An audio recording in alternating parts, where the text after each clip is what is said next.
Tabang sa barangay, ay ang katuan ay abi natin, puro lamang kita mga operasyon.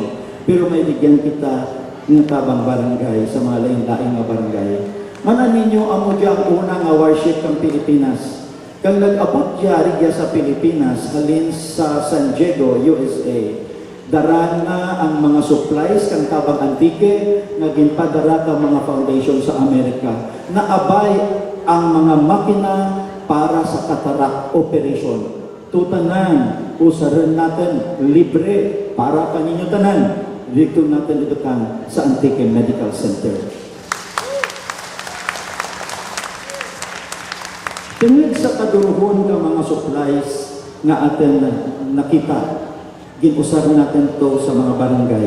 Ang akin i-report lamang ang nagligad nga 3 ka bulan, February, March, April. Sunod-sunod ka. Condes Colasi, Poblacion Tibiao, Malabor Tibiao, Adictos Barbasa, Poblacion Barbasa, duro sila kilala niyo dyan. Poblacion Lawaan, Gisihan Lawaan, Ginbanggaan Lawaan, dito kita sa Poblacion Bugasong, mamaybay kita sa Hinalinan, kung magtukadro man sa Pangalkagan, kabagdulhog sa Bagtasen, Igbalangaw, Ilaures, diretso sa Patnungon, Mapasa, Igbarawan, Karian, La Rioja, Samalage, Pandanan, Igbubon, Amparo, Igburi, Tamayok.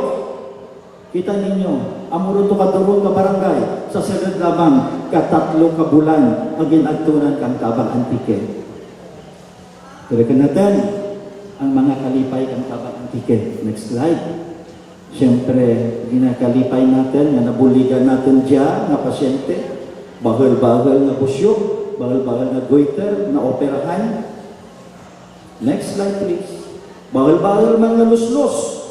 Kung may bigyan ka mo nga amo ka dyan, siguro kita ay kasaruman para maabay natin kamo sa listahan. Ay kaina, may 12 ako nakita na amo ka dyan, na operahan natin sa Hulyo, ang operasyon.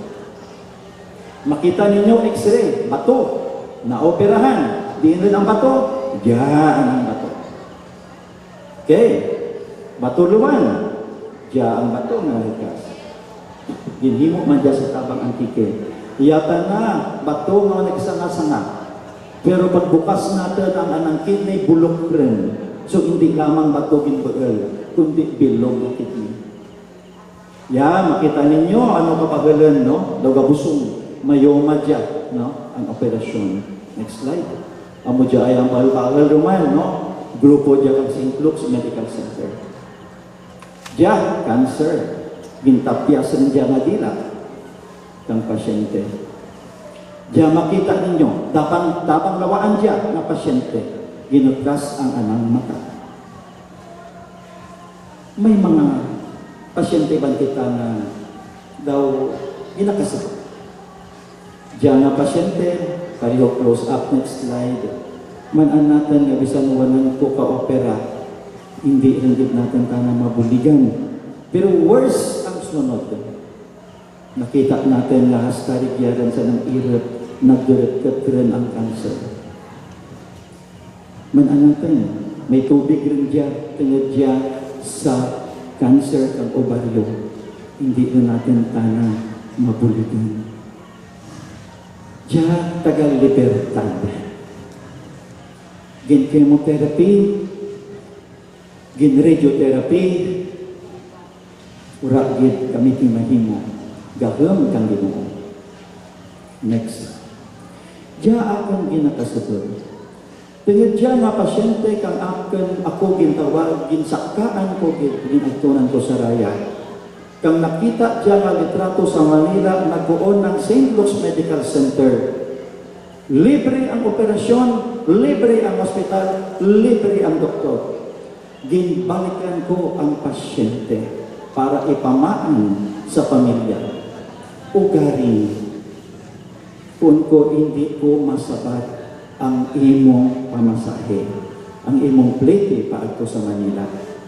So, nangita, kambulig, kundi-indiin. nagtalang ang pasyente.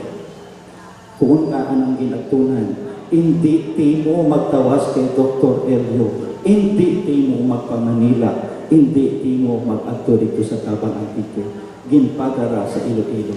Pag-abot sa Iloilo, wala man ti mahimo ang mga doktor sa Iloilo. Kang sarang hapon, gitawagan ako kang Bantay Bata. Gapon mahimo, ay tungad nga ang operasyon niya 300,000. Nagapuon ang Bantay Bata ang ABS-CBN, hindi naman yan masarangan.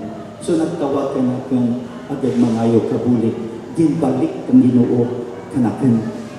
So natabuan ka dyan ang ABS-CBN, ang mura nga pangayo ang bulig pa sa Tabang Antique. Next. Diyan ang mga special na mga kaso kang Tabang Antique. Diyan nakita ko pang ligtutan na sa gisihan. Nagagawa ang anang tinae, napulo katuig ang edad kabata. Ginbata tanang nawrat buho ang anang bulik, amo nga ginimuan tanang kang colostomy. Pero dapat na nakadya sa silid kang anang kabulan raad, gin-repair. Ti pero warat mahimo, warat maagtunan. Nakalambot sa napulo katuig. Nakita ko ang pasyente. Next slide. Amo dya ang problema. Kung amo dya ang anang tinae, pag diretso, pagwa diya sa buli, ang ana utod, amo nga warat buho ang anang buli. Ginpresentar ko sa aking grupo. Next slide.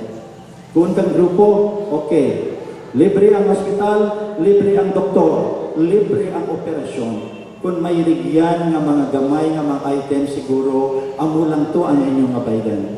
Nagsaka ako niwan, dito sa raya, dito sa pamilya kang pasyente. Makita ninyo, kainakani ko sa kapiye lang, pero siguro sa kalbugan ka diyan nga nagagawa nga tinae.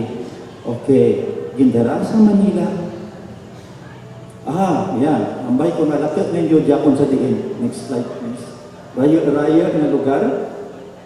Elio, kami sa clinic.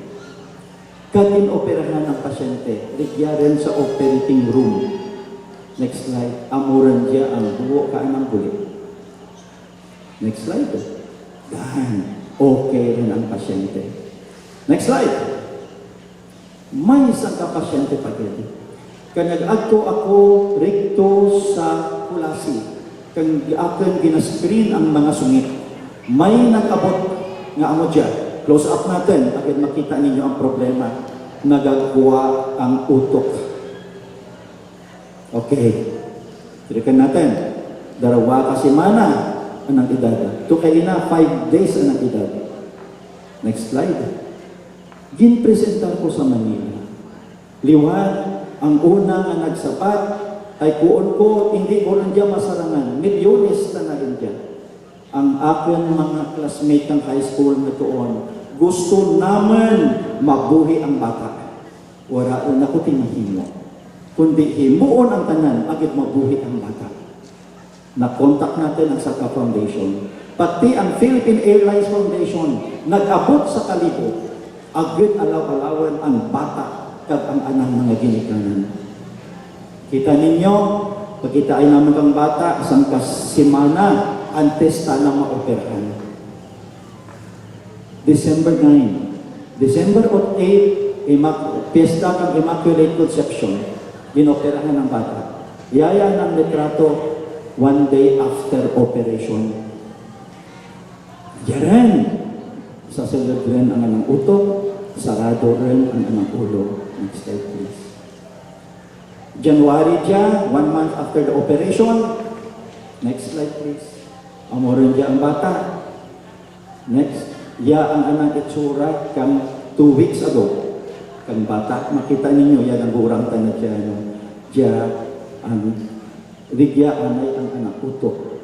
Kaina kang aga, nagpanaw dyan sa Iloilo, ginpapanaw natin. Ay kung ko sa Manila daw magastos by kung ibalik natin sa Manila, agad ka na i-check upin. So nagpanaw sa Iloilo kaina, natapuan niya ka dyan na gabi, pauli ang bata sa pandan.